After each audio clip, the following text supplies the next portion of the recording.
బండ సందులలో ఎగురు నా పౌరం అని చెప్తున్నాను. నెంబర్ 1 అంటే ఎవరైతే బండను సంఘాన్ని ఆశ్రయిస్తారో వాళ్ళ కొరకే దేవుడు చెప్తున్న మాట ఏంటంటే నా పావురము నీవు అని చెప్తాడు.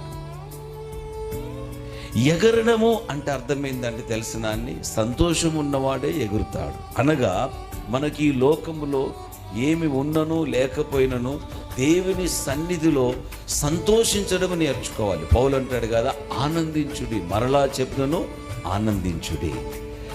అలాగన మనం దేవుని సన్నిధానములో ఆనందించడానికి సంతోషించడానికి పిలువబడ్డాం. కానీ ప్రియులారా, ఎప్పుడు కూడా ఏమి లేని వారుగానో దరిద్రులుగానో దుఃఖముఖులుగానో ఉండడానికి పిలువలేదండి. ఒకవేళ నీకు దుఃఖం వచ్చేసిందంటే ప్రజల కొరకు, రక్షణ కొరకు, మనలో ఏదైనాను మార్పు కొరకు, పశ్చాత్తాపం కొరకు రావాలి తప్ప కానీ నీవు కరువు లేమితో పేదరికంతో ఏడడానికి నిన్ను దేవుడు పిలవలేదు. ఒక సందు ఉన్నది, ఆ సందులో నీకు ఆశ్రయం ఉన్నది. సందులో ఉన్న వ్యక్తి ఎంత బలవంతుడని నేను నీకు చెప్తాను. కానీ మొదటిగా ఏంటంటే నువ్వు పావురంగా మారాలి. పావుర గుణము చేదులేని గుణం. పావుర గుణము లోకములో ఎక్కడ పడితే అక్కడది కేకలు వేయదు, చెట్ల మీద వేయదు, దారిలో వేయదు.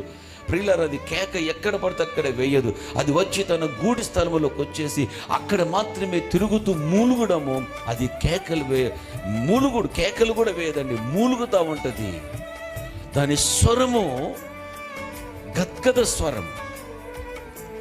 అలాగన అది గూటిలోనే తిరుగుతుంది, గూటిలోనే వరుతుంది తప్ప బయట కేకలు వేయదు. కాకి వలె లేకపోతే వేరే పక్షుల వలె ఎక్కడ పడితే అక్కడ అది కేకలు వేయదు.